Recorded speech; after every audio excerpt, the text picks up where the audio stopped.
Alors la compétence du bien-être animal existait déjà dans notre pays depuis un certain nombre d'années, mais elle était traitée au niveau fédéral, donc pour l'ensemble du pays, et souvent associée à la compétence santé ou agriculture. Et donc ici, il y a eu une décision en 2013 de régionaliser cette compétence. Donc les 3 régions reçoivent chacun la gestion de cette compétence. Et gros avantage en Wallonie, c'est que nous avons obtenu non pas de la coller à la compétence agricole ou à la compétence économique, mais de la mettre chez le ministre de l'Environnement. Voilà, c'était un grand débat déjà avant la régionalisation. Donc ça permet évidemment d'être indépendant, notamment du monde agricole, lorsqu'on doit prendre des décisions en matière de bien-être animal. Donc c'est en 2015 que nous avons pleinement reçu la compétence, avec un petit transfert de personnel venant du fédéral, mais en tout cas avec un énorme chantier, parce qu'il n'existait rien dans les régions. Donc il fallait à chaque fois constituer des services, engager des personnes. Nous avons assez vite mis en place une unité du bien-être animal, qui est une unité qui va sur le terrain pour gérer les appels en cas de maltraitance, aller contrôler les abattoirs par exemple. Donc c'est une unité qui a beaucoup de travail et dont je suis assez fier d'avoir pu participer à voilà, la mise sur pied de cette équipe.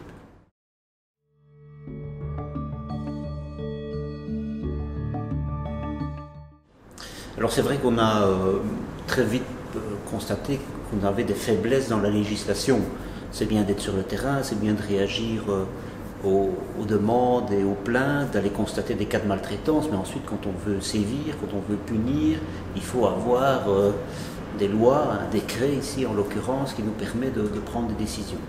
Donc pendant toute l'année 2015, on a consulté, j'ai commencé par réaliser un tour de Wallonie des associations, rencontrer beaucoup de citoyens, une quinzaine de dates à travers la région, des soirées de débat où tous les sujets ont pu être discutés. Et sur base de ça, on avait vraiment un cahier des charges. Tout ce qui n'allait pas sur le terrain, tout ce qui était revendiqué par le secteur, touchant tout autant à l'élevage, aux nouveaux animaux de compagnie, aux chiens, aux chats, peu importe, de très nombreux sujets qui étaient abordés. On avait à l'époque répertorié une centaine de petites matières qu'il s'agissait de traiter pour pouvoir constituer ce qui est devenu le code du bien-être animal et qui fait plus d'une centaine d'articles. Donc ça c'est le premier travail de terrain. Puis il y a eu un premier travail de rédaction d'un brouillon avec des juristes pour essayer de voir ce qui était possible. Parce que ce n'est pas toujours facile. On a décidé par exemple à un moment donné de faire en sorte de pouvoir priver de détention des gens qui auraient été coupables de maltraitance envers des animaux, mais il a fallu trouver l'astuce juridique pour pouvoir le faire. Donc gros travail juridique toute l'année 2016, et puis la rédaction finale, le débat au Parlement, là aussi pas toujours facile d'avoir une majorité sur certains sujets, dès qu'on touche à l'agriculture, dès qu'on touche au fonctionnement des abattoirs, dès qu'on touche à la liberté de pouvoir détenir ou pas un animal. Et donc j'ai dû longtemps batailler en coulisses pour être sûr qu'il y avait suffisamment de députés pour soutenir le texte.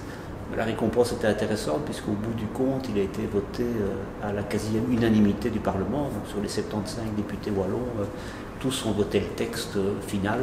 Ça évidemment, quand on obtient un vote à l'unanimité, c'est à la fois valorisant pour les équipes et pour le travail réalisé, c'est aussi un gage de solidité du texte pour la suite.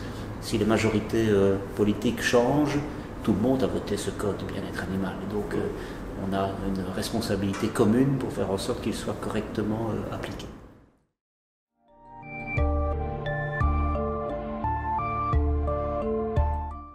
Alors tout d'abord, nous avons voulu faire cesser une situation qu'on estimait inacceptable, c'est l'élevage des poules pour la production d'œufs, les poules qui se situent en cage. Il existe d'autres modes de production qui permettent aux poules de circuler en plein air, le bio qui leur donne en plus des espaces supplémentaires, mais en tout cas des poules pendant des mois dans des cages pour produire des œufs, ça on n'en veut plus, donc c'est un des articles importants, c'est la fin de l'élevage industriel pour la production d'œufs.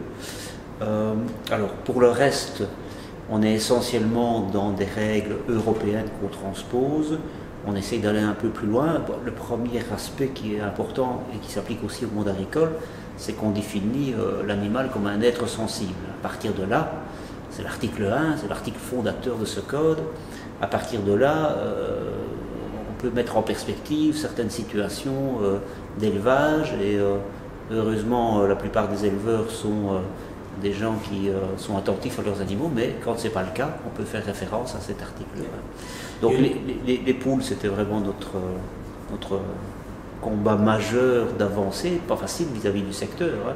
C'est quand même dire à l'ensemble du secteur agricole qu'un mode d'élevage qui est autorisé au niveau européen ne l'est plus en Wallonie, bien avant les dates qui seraient éventuellement décidées au niveau de l'Europe, et ce n'est pas le cas aujourd'hui. Sur les autres élevages en général, on a l'avantage d'avoir dans notre région un élevage qui est plutôt de caractère extensif. On a peu de fermes d'élevage intensif, donc les animaux sont souvent dehors, dans des grands espaces, et donc on a heureusement moins de mesures à prendre. On peut considérer que ce n'est pas le secteur le plus en difficulté. Là où il peut y avoir des problèmes, c'est sur des agriculteurs qui ponctuellement sont amenés à de la négligence envers des animaux parce qu'ils sont eux-mêmes parfois en situation difficile. Et là aussi, il y a des mesures qui sont prises, c'est-à-dire que le permis d'exploiter d'un agriculteur pourrait être retiré pour des raisons de négligence, voire de maltraitance envers des animaux.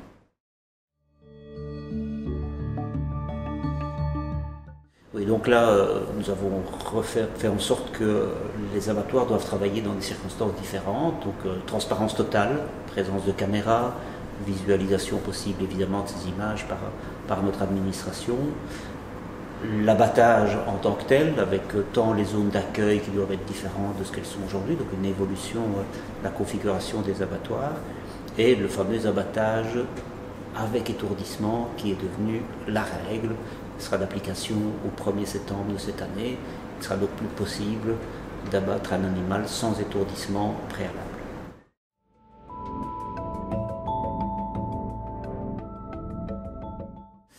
Alors ce sont des amendes qui peuvent être fort importantes. Il y a différentes catégories d'amendes selon l'importance de ce qui est constaté.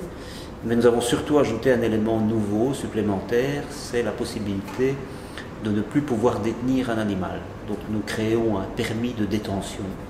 Alors tout Wallon majeur, tout résident Wallon de plus de 18 ans est censé le détenir. C'est un permis matériel, vous n'avez pas un document dans votre poche. Mais par contre, si vous êtes sanctionné pour maltraitance, vous perdez ce permis. Il ne vous est donc plus possible de détenir à nouveau un animal. Alors cette liste des gens qui ne peuvent plus détenir un animal n'est pas publique, mais le bourgmestre, le maire chez vous, les autorités sont informées de cela et savent que la détention n'est plus autorisée.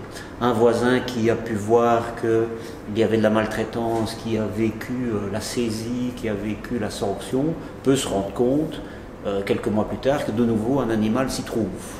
Eh bien il pourra tout simplement le signaler, il n'y aura pas de discussion, on ne devra pas reconstater la maltraitance. Le permis de détention étant permis, on pourra directement prendre l'animal et le mettre en sécurité. Ça, c'est l'avancée majeure.